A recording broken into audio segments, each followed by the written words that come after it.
السلام علیکم ورحمۃ اللہ وبرکاتہ۔ محترم بزرگوں، دوستو، یہ محرم کا مہینہ ہے۔ اللہ تبارک تعالی محرم کے مہینے کی بے شمار فضیلت بیان فرمائے ہیں۔ قرآن و احادیث کی روشنی میں محرم کے مہینے کی بے شمار فضیلتیں آتی ہیں۔ احادیث مبارکہ کے اندر آتا ہے کہ اللہ تبارک تعالی نے حضرت آدم علیہ السلام کو پیدا فرمایا تو محرم کی 10ویں تاریخ تھی۔ حضرت آدم علیہ السلام کی وفات ہوئی تو محرم کی 10ویں تاریخ تھی۔ تاریخ میں آتا ہے کہ حضرت نوح علیہ السلام کی کشتی جودی پہاڑ پر لگی تو وہی محرم کی 10ویں تاریخ تھی۔ اور جب قیامت کا منظر قائم ہوگا، احادیث مبارکہ کے اندر آتا ہے کہ وہ محرم کی 10ویں تاریخ ہوگی۔ امام الانبیاء جناب محمد رسول اللہ صلی اللہ علیہ وسلم نے یوم عاشوراء کی بہت فضیلت، بے شمار فضیلت بیان فرمائے ہیں۔ جناب نبی کریم صلی اللہ علیہ وسلم جب آپ مدینہ پہنچے تو یوم عاشوراء کے دن یعنی 10ویں محرم کے دن دیکھا کہ یہودی لوگ یہ روزہ رکھتے ہیں۔ اللہ کے نبی صلی اللہ علیہ وسلم نے فرمایا صحابہ کرام کو کہ یوم عاشوراء ایک بہت ہی بہترین دن ہے، ایک مبارک دن ہے۔ اس دن کے اندر ہم یہودی کے خلاف کریں گے، 2 روزہ رکھیں گے، لہٰذا یوم عاشوراء کے دن 2 روزہ رکھا جائے، ایک عاشوراء کا روزہ، 10ویں محرم کا روزہ، اور ایک روزہ آپ اس سے آگے ملائیں یا ایک اس سے پیچھے ملائیں، یعنی 9 محرم کا ایک روزہ یا 10 محرم کا ایک روزہ، 2 ہوئے، نہیں تو 10 محرم کا ایک روزہ اور 11 محرم کا ایک روزہ، یعنی 10ویں محرم میں جو عاشوراء کا دن ہے ایک روزہ اس دن رکھیے اور ایک روزہ اس سے آگے ملائیے یا اس سے پیچھے سے ملائیے۔ بہرحال جو روزہ رکھیں گے یوم عاشوراء کا روزہ بہت ہی فضیلت کو حاصل کریں گے۔ محرم کا مہینہ اسلامی تاریخ میں اسلامی سال کا یہ پہلا مہینہ ہے، اور اس مہینے کے اندر امام الانبیاء جناب محمد رسول اللہ صلی اللہ علیہ وسلم کے نواسے حضرت حسین رضی اللہ تعالیٰ عنہ کی شہادت کا واقعہ پیش آیا۔ حضرت علی رضی اللہ تعالیٰ عنہ کی شہادت کے بعد کوفے کے لوگ نے امام حسین کو اپنے پاس بلایا اور خطوط پر خطوط روانہ کیے، لیٹر پر لیٹر روانہ کیے کہ آپ آئیں اور یہاں ہمارے پاس صحیح انصاف قائم کریں۔ لہٰذا امام حسین رضی اللہ تعالیٰ عنہ نے ان خطوط کو جو بغور پڑھا تو آپ سفر کے لیے تیار ہو گئے۔ جب آپ کربلا کے میدان میں پہنچتے ہیں تو کربلا کے میدان میں پہنچنے کے بعد آپ کو آپ کی فوج کو روکنے کے واسطے، امام حسین کی قافلے کو روکنے کے واسطے فوج آ گیا اور آپ کو کربلا کے میدان میں روک دیا گیا۔ لہٰذا اس واقعے میں حضرت حسین رضی اللہ تعالیٰ عنہ کی کو دردناک شہادت پیش آیا۔ احادیث و تاریخ کے واقعات کے اندر یہ بات آتی ہے کہ امام حسین رضی اللہ تعالیٰ عنہ انصاف پر قائم رہے، سچائی پر قائم رہے اور حق و صداقت پر قائم رہے، اور ظالموں نے آپ کی ایک بات کو نہیں مانا اور آپ کو بے دردی کے ساتھ کربلا کے میدان میں شہید کر دیا۔ امام حسین رضی اللہ تعالیٰ عنہ کے ساتھی، وہ تمام ساتھی جو حسین کے ساتھ تھے، وہ تمام ساتھی آپ کے ساتھ ایک کے بعد دیگرے شہید ہوتے رہے، اور ان تمام ساتھیوں نے جام شہادت نوش کیا، لیکن امام حسین کا ساتھ نہیں چھوڑا۔ میرے دوستو بزرگوں، امام حسین رضی اللہ تعالیٰ عنہ کی شہادت ایک المناک شہادت ہے، ایک ظلمن شہادت ہے۔ حضرت امام حسین رضی اللہ تعالیٰ عنہ کی شہادت کا واقعہ تمام عالم اسلام کے مسلمانوں کو ایک سبق دیتا ہے کہ سچائی پر قائم رہنا، حق اور صداقت پر قائم رہنا، اللہ کے دامن کبھی نہیں چھوڑنا اور باطل کے سامنے کبھی سر نہیں جھکانا۔ امام حسین نے اور امام حسین کے تمام ساتھیوں نے اس بات کو قائم کرتے ہوئے اپنی گردنوں کو کٹا دیے۔ اور یہ تاریخ کا مطالعہ کریں کہ جب عثمان غنی رضی اللہ تعالیٰ عنہ کو باغیوں نے اس کے گھر میں قید کر دیا، باغیوں نے آپ کے گھر کا محاصرہ کر لیا، آپ گھر کے اندر محصور ہو کر رہ گئے، تو حضرت علی رضی اللہ تعالیٰ عنہ نے امام حسن و حسین کو آپ کے دروازے پہرے دار بٹھا دیا۔ گویا کہ ایک اشارہ تھا، ایک حسن و حسین کو ایک اشارہ تھا کہ تم عثمان غنی سے درس سیکھو، سبق سیکھو، عثمان غنی سے علم سیکھو، عثمان غنی کی زندگی سے سبق حاصل کرو کیسے اللہ کی عبادت کی جاتی ہے۔ آج عثمان غنی بھوکے ہیں، پیاسے ہیں، روزے پہ روزہ ہے، فاقے پہ فاقہ ہے، پیاسے پہ پیاسے ہیں، لیکن عثمان غنی رضی اللہ تعالی عنہ کبھی بھی نماز نہیں چھوڑے، بھوکے پیاسے رہ کر اللہ کی عبادت کی۔ تو حضرت حسین نے جب دیکھا اس دروازے کی خبر، اس پہرہ داری میں عثمان غنی کے زندگی کے حالات سے سبق حاصل کیا، علم حاصل کیا، تو اس سے عثمان غنی رضی اللہ تعالی عنہ کی درس حیات، یہی تعلیم حضرت حسین رضی اللہ تعالی عنہ نے کربلا کے میدان میں دہرایا کہ جب باغیوں نے، جب دشمنوں نے آپ کو چاروں طرف سے گھیر لیا اور لڑائی پہ لڑائی ہوتی رہی، حضرت حسین رضی اللہ تعالی عنہ کے تمام ساتھی ایک کے بعد دیگر شہید ہوتے رہے۔ علی اصغر شہید ہو گئے، چھوٹے چھوٹے بچے لڑائی کے میدان میں شہید ہو گئے، حق اور صداقت پر قائم رہے، اللہ کو راضی خوش کرنے کے واسطے اپنی گردنوں کو کٹا دیے۔ تو حضرت حسین رضی اللہ تعالی عنہ جب لڑائی کے میدان میں آئے تو بہت زوردار مقابلہ، حسین رضی اللہ تعالی عنہ جب لڑائی کے میدان میں آئے تو بہت زوردار مقابلہ ہوا۔ حضرت حسین رضی اللہ تعالی عنہ دشمنوں کے صفوں کو چیرتے پھاڑتے ہوئے سامنے چلے جا رہے تھے اور دشمنوں کو صفحہ ہستی سے مٹاتے چلے جا رہے تھے۔ تمام دشمن ایک کے بعد دیگر زمین پر گرتے ہی چلے جا رہے تھے۔ حسین رضی اللہ تعالی عنہ اللہ کو راضی خوش کرنے کے واسطے تلوار چلا رہے ہیں، دشمنوں کی گردنوں کو اڑا رہے ہیں۔ جب دشمنوں نے دیکھا کہ حسین تو بہت زور آور پر ہے تو حکم دیا گیا کہ ایک ہی بار حملہ کر دو۔ جب امام حسین رضی اللہ تعالیٰ عنہ کے اوپر ایک ہی مرتبہ حملہ کر دیا گیا اور حضرت امام حسین رضی اللہ تعالیٰ عنہ زخموں سے چور ہو گئے، آپ زمین پر گر پڑے۔ دشمن کا ایک آدمی آیا اور حضرت امام حسین رضی اللہ تعالیٰ عنہ کے سینے پر چڑھ بیٹھا۔ حضرت امام حسین رضی اللہ تعالیٰ عنہ نے آنکھیں کھولی اور کہا کہ تو کون ہے؟ اس نے کہا میں شمر ہوں۔ حضرت حسین نے کہا شمر وہ ظالم کتے، تو میرے سینے سے اتر جا، میرے سینے سے اتر جا، نماز کا ٹائم ہو رہا ہے، مجھے ظہر کی نماز پڑھنے دے۔ امام حسین رضی اللہ تعالی عنہ نے ظہر کی نماز کی ادا کی۔ آج جو ہی آپ سجدے میں گئے، ظالم شمر نے آپ کے سر کو تن سے جدا کر دیا۔ امام حسین رضی اللہ تعالی عنہ کے واقعہ کربلا، آپ کی شہادت کا واقعہ تمام عالم اسلام کے مسلمانوں کو ایک درس حیات دیتا ہے، ایک سبق دیتا ہے،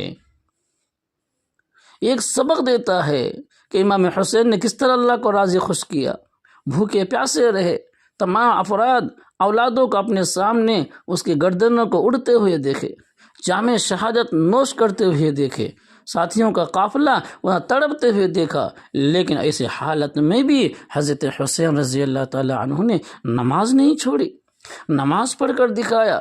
گویا کہ حضرت عثمان غنی رضی اللہ تعالی عنہ کے دروازے پر اس نے جو سبق حاصل کیا تھا، اس کی یونیورسٹی میں جو تعلیم حاصل کیا تھا کہ بھوکے پیاسے رہ کر بھی اللہ کی عبادت کی جاتی ہے، اللہ کو راضی خوش کرنے کے واسطے مال و دولت کی ضرورت نہیں، خوشحالی کی ہی ضرورت نہیں، بھوکے پیاسے رہ کر بھی اللہ کے سامنے سجدہ ریز ہوتا ہے، بھوکے پیاسے رہ کر بھی اللہ کو راضی و خوش کیا جاتا ہے۔ سیدنا حسین رضی اللہ تعالی عنہ نے میدان کربلا میں اس سبق کو دہرا دیا اور بھوکے پیاسے حالت میں، تڑپتے ہوئے حالت میں، خون سے نہاتے ہوئے حالت میں اور اتنی کمزوری کی حالت میں، اتنی بے بسی کی حالت میں، چاروں طرف دشمن کھڑے ہیں اور قافلہ شہید ہو چکا ہے اور تمام خواتین خیمے کے اندر بند ہیں، ایسی حالت میں بھی امام حسین رضی اللہ تعالی عنہ اللہ کے سامنے سجدہ ریز ہو گئے۔ اس کو شاعر کہتا ہے، نہ مسجد میں، نہ مندر میں، نہ بیت اللہ کی دیواروں کے سائے میں، نہ مسجد میں، نہ مندر میں، نہ بیت اللہ کی دیواروں کے سائے میں، نماز عشق ادا ہوتی ہے تلواروں کے سائے میں۔ میرے محترم بزرگوں دوستو، آج دنیا کا ماحول دیکھیے کہ دنیا کے بہت سارے افراد اپنے کو حسینی کہلاتے ہیں، میں حسینی ہوں، لیکن ایک وقت کی نماز نہیں پڑھتے، حسینی کا لقب اعلان کرتا ہے، حسینی حسینی کہہ کر پکارتا رہتا ہے، چیختا رہتا ہے، حسین کا نام لیتا رہتا ہے۔ یہ حسین کے نام لیواؤ، کیا تم نے حسین کی طرح نماز ادا کیا؟ کیا تم نے حسین کی طرح اللہ کے سامنے سجدہ ریز ہوا؟ کیا تم نے حسین کی طرح صداقت پر رہتے ہوئے اور سچائی پر رہتے ہوئے اللہ کے سامنے استقامت کے ساتھ تم نے حق پر قائم رہا؟ تمہیں نماز کا فکر نہیں، تمہیں ذکر کا فکر نہیں، تمہیں قرآن پاک پڑھنے کا فکر نہیں، اللہ کے حکم کو ادا کرنے کا فکر نہیں، حسین کے حلوے کا فکر نہیں، حسین کے زندگی میں حسین نے جو صبر کیا، حسین نے جو عبادت کی، ان عبادتوں کا تیرے اندر کوئی فکر نہیں، اور اپنے کا حسینی کہہ کر نماز چھوڑتے ہو۔ اپنے کو حسینی کہلاتا میں حسین کا ماننے والا ہوں، حسین کے چاہنے والا ہوں، اور نماز سے دور، مسجد سے دور، کھا پی کر مست سرور ہیں، پیسے میں مست سرور ہیں، عیاشی میں مست سرور ہیں، اور حسینی کہتے ہو۔ عیاشی میں مست سرور، مغروری میں مست سرور، گھر میں کھانا بھرا ہوا ہے، جیب میں پیسے بھرا ہوا ہے، بینک بیلنس بھرا ہوا ہے، خوشحالی خوشحالی ہے، اور نماز سے دور ہے، اللہ کے حکام سے دور ہے، اللہ کی پیغام سے دور ہے، اور کہتے ہو کہ ہم حسین کے ماننے والے ہیں۔ شرم تو آنی چاہیے ایسے ایمان والوں کو۔ ابھی حسین کے ماننے والے ہو، تم بھوکے ہو تو پھر بھی نماز پڑھ کر دکھاؤ، تم بیمار ہو پھر بھی نماز پڑھ کر دکھاؤ، تم حالات میں پھنس گئے ہو پھر بھی نماز پڑھ کر دکھاؤ۔ جس طرح میرے حسین نے کربلا کے میدان میں چاروں طرف دشمنوں کا ہجوم ہے، اور چاروں طرف خون دریا کی طرف بہتے چلے جا رہا ہے، اور ساتھی قتل ہوتے شہید ہوتے چلے جا رہے ہیں، ایسے حالت میں بھی سجدہ ریز ہوا، ایسی حالت میں بھی نماز نہیں پڑھے، اور تو نمازوں کو چھوڑ کر حسینی کہلاتے ہو، یہ کیسا دعویٰ ہے؟ اس لیے تمام اہل ایمان کے واسطے، تمام مسلمانوں کے واسطے یہ ضروری ہے کہ ہم اپنے آپ کی زندگی کے اندر سدھار پیدا کریں، نمازوں کی پابندی کی کوشش کریں، ذکر و اذکار کی پابندی کی کوشش کریں۔ جب ہم کہلائیں گے کہ ہم حسینی ہیں، جب ہم کہلائیں گے ہم حسین کے ماننے والے ہیں، جب ہم کہلائیں گے ہم حسین کے چاہنے والے ہیں، جب ہم کہلائیں گے کہ ہم حسین سے عقیدت رکھنے والے ہیں، جب ہم کہلائیں گے کہ ہم حسین کے ماننے والے ہیں۔ دوستو بزرگوں، یہ پیشن گوئی تھی۔ ایک مرتبہ حضرت ام الفضل کے گود میں جناب نبی کریم صلی اللہ علیہ وسلم کے سامنے حضرت ام الفضل نے حضرت حسین کو لایا۔ اللہ کے نبی صلی اللہ علیہ وسلم نے حسین کو گود میں لیا اور آنکھوں سے آنسو ٹپ ٹپ آئے۔ ام الفضل کہتی ہے کہ یا رسول اللہ، آپ کو کیا ہوا؟ امام الانبیاء جناب محمد رسول اللہ صلی اللہ علیہ وسلم نے فرمایا کہ مجھے ابھی جبرائیل امین نے خبر دی ہے کہ میرے اس بیٹے کو میری ہی قوم کے لوگ کربلا کے میدان میں بے دردی سے قتل کر دیں گے، میرا حسین شہید ہو جائے گا، بے دردی سے قتل کر دیا جائے گا۔ اس نے کہا کہ اس بیٹے کو، ہاں میرے اس بیٹے کو۔ ایک پیشن گوئی تھی۔ امام الانبیاء جناب محمد رسول اللہ صلی اللہ علیہ وسلم نے فرمایا کہ میرے اس بیٹے کو قتل کر دیا جائے گا، بے دردی سے شہید کر دیا جائے گا۔ آپ کی آنکھوں میں آنسو ڈب ڈب آئے۔ امام الانبیاء جناب محمد رسول اللہ صلی اللہ علیہ وسلم اپنے اس نواسے سے کیسی محبت کرتے تھے، حسین سے کیسی محبت کرتے تھے۔ اللہ کے نبی صلی اللہ علیہ وسلم نے فرمایا کہ میرا یہ حسین، حسن و حسین جنت کے تمام نوجوانوں کے سردار ہیں۔ علماء فرماتے ہیں کہ نوجوانوں کے سردار بننے کے واسطے کتنی بڑی قربانی دینی پڑی، کتنی بڑی محنت کرنی پڑی، کتنا بڑا مجاہدہ کرنا پڑا کہ کربلا کے میدان میں بھوکے پیاسے رہ کر اپنے گردن کو شہید کرنا پڑا، اپنے آپ کو اللہ کے سامنے اللہ کو راضی خوش کرنے کے واسطے تمام مصیبتوں کو جھیلا، تمام تکلیف کو اٹھایا، آخر میں اپنی جان اللہ کے سپرد کر دی، لیکن باطل کے سامنے جھکا نہیں، حق پر قائم رہے، صبر پر قائم رہے، صداقت پر قائم رہے۔ امام حسین کے ماننے والوں، امام حسین کے چاہنے والوں، تمام اہل ایمان کو امام حسین کی شہادت کا، کربلا کے میدان کی شہادت کا جو واقعہ ہے تمام مسلمانوں کے سبق دیتا ہے۔ سب کچھ کرنا آسان ہے، سب کچھ چھوڑنا آسان ہے، تمام مصیبتیں آسان ہیں، لیکن میرا مالک پروردگار ناراض ہو جائے وہ کام بہت مشکل ہے۔ اس لیے حسین نے اللہ کو راضی خوش کرنے کے واسطے حق پر قائم رہا، سچائی پر قائم رہا، صداقت پر قائم رہا، اور اللہ کو راضی خوش کر کے اپنی جان کو اللہ کے سپرد کر دی، شہادت کے مقام کو حاصل کر لیا۔ میرے محترم بزرگاں دوستو، جو ہی محرم کا مہینہ آتا ہے تمام اہل ایمان مسلمانوں کے دل و دماغ کے اندر یہ بات آتی ہے کہ یہ محرم کا مہینہ ہے، اس مہینے میں امام حسین شہید ہوئے ہیں، اچھی بات ہے، امام حسین اس مہینے میں شہید ہوئے ہیں، لیکن امام حسین کیوں شہید ہوئے؟ امام حسین کو کیوں شہید کر دیا گیا؟ امام حسین کو شہید ہونے میں کیسی کیسی سازشیں کی گئی، ادھر لوگوں کا ذہن نہیں جاتا۔ جو ہی محرم کا مہینہ آیا، اب محرم مناؤ، ناچو کودو، کھیل تماشا کرو، یہ تمام بات ذہن میں آتی ہیں، اور مسلمان انہی باتوں کو حقیقت محرم سمجھ کر انہی باتوں کے اندر ڈوب جاتے ہیں۔ میرے دوستو بزرگوں، اصل میں جو ہی محرم کا مہینہ آتا ہے، یہ تمام چیزیں ذہن میں آنے کی ضرورت نہیں، یہ تمام چیزوں کو لوگوں نے بنایا ہے۔ جو ہی محرم کا مہینہ آتا ہے، ہمارے دل اور دماغ کے اندر یہ بات آنی چاہیے کہ ہمارے اسلام کی مہینوں کا یہ پہلا مہینہ ہے، اسلامی سال کا یہ پہلا مہینہ ہے، یہ محرم کے مہینے کی فضیلت ہے، یوم عاشوراء کے دن کی فضیلت ہے، اس میں جو روزے رکھے جاتے ہیں اس کی فضیلت ہے، اور پھر اسی مہینے میں محرم کی 10ویں تاریخ میں سیدنا حسین شہید ہو گئے، واقعہ پیش آ گیا۔ تو حضرت حسین کی زندگی کی تاریخ اٹھا کر دیکھیں، اس کے سوانح عمروں کے اٹھا کر دیکھیں کہ انہوں نے جو کارنامے انجام دیے، کیا وہ کارنامہ ہمارے زندگی کے اندر ہے؟ کیا ویسی عبادتیں ہمارے اندر ہے؟ کیا ویسی اللہ سے لگاؤ ہمارے اندر ہے؟ ان تمام چیزوں کو ڈھونڈ کر ہمیں اپنے اندر لانے کی ضرورت ہے، تاکہ میں بھی حسین کے ماننے والے بن جاؤں۔ میرے حسین کیسے ہیں، میں بھی ویسے بنوں۔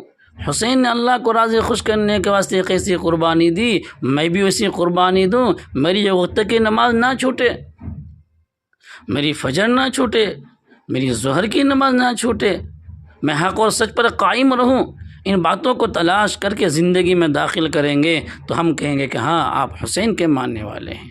اگر ان تمام چیزوں کو چھوڑ کر، ان تمام چیزوں کو چھوڑ کر، عبادتوں کو چھوڑ کر، نماز کو چھوڑ کر اگر کوئی آدمی یہ کہے کہ میں حسین کے ماننے والا ہوں، میں حسینی ہوں، تو اس کا یہ دعویٰ غلط ہوگا، اس کا اپنے دعوے میں وہ جھوٹا ثابت ہوگا۔ اس لیے تمام مسلمان اس بات کے اوپر خیال کریں کہ میں حسینی کہلانے کے لائق کب بنوں گا، حسین کے چاہنے والوں میں کیسے شمار ہوں گا، حسین کے ماننے والوں میں کیسے شمار ہوں گا۔ ان باتوں کو تلاش کریں اور اپنی زندگی کے اندر سدھار پیدا کرنے کی کوشش کریں، اپنی زندگی کے اندر تبدیلی لانے کی کوشش کریں، اپنی زندگی کے اندر بیداری لانے کی کوشش کرے۔ یہ محرم کا مہینہ ہے، اس مہینے میں اللہ تبارک تعالیٰ جو قیامت قائم فرمائیں گے، جو قیامت کا منظر قائم ہوگا قیامت کے دن، علماء فرماتے ہیں کہ وہ کون سا دن ہوگا، کون سی تاریخ ہوگی؟ محرم کی 10ویں تاریخ ہوگی۔ اس لیے محرم کی 10ویں تاریخ کی ایک حقیقت ہے، محرم کی 10ویں تاریخ کی ایک فضیلت ہے، محرم کی 10ویں تاریخ کی ایک تاریخ ہے۔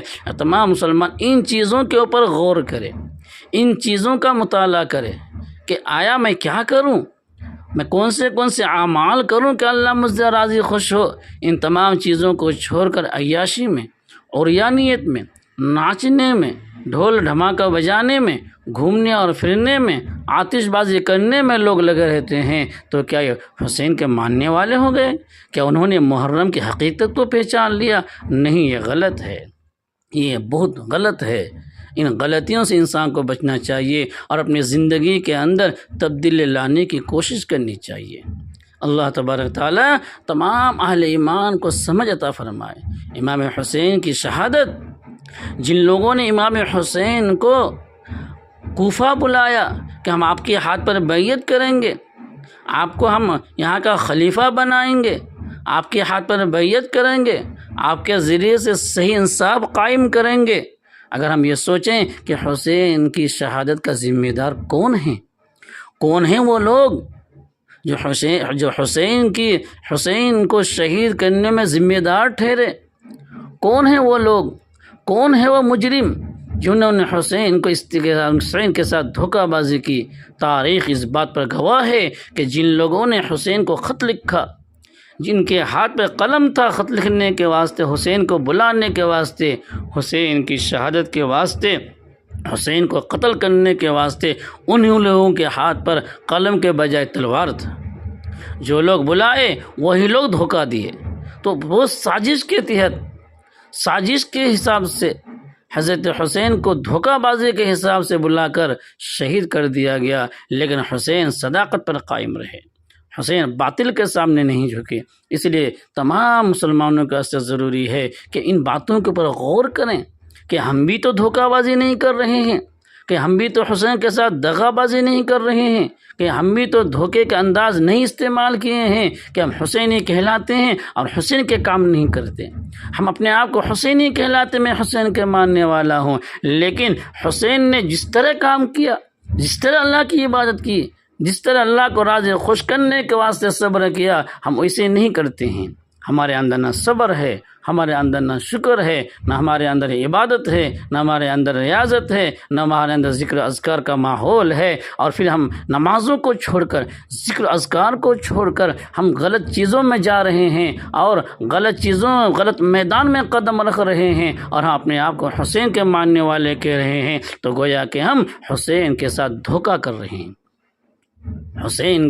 حسینی ہونے کے جو راستے ہیں، ان راستوں کو چھوڑ کر دوسرے راستے اختیار کر کے پھر بھی ہم اپنے آپ کو حسینی کہلائیں گے، تو یہ فریب نہیں ہوگا تو اور کیا ہوگا، یہ دھوکہ بازی نہیں ہوگا تو اور کیا ہوگا، یہ دغا نہیں ہوگا تو اور کیا ہوگا۔ حشر کے میدان میں اللہ کے سامنے کھڑے ہو کر ہمیں منہ دکھانا ہوگا، ہمیں اپنی زندگی کا حساب دینا ہوگا۔ اس لیے تمام محترم بھائیوں، دوستوں، میں تمام عزیزوں سے یہ گزارش کرتا ہوں کہ اپنی زندگی کے اندر سدھار پیدا کرنے کی کوشش کریں۔ اللہ پاک سے دعا ہے اللہ پاک ہم تمام مسلمانوں کو کہنے سننے سے زیادہ عمل کرنے کی توفیق نصیب فرمائے۔ آمین ثم آمین، وآخر دعوانا ان الحمد للہ رب العالمین۔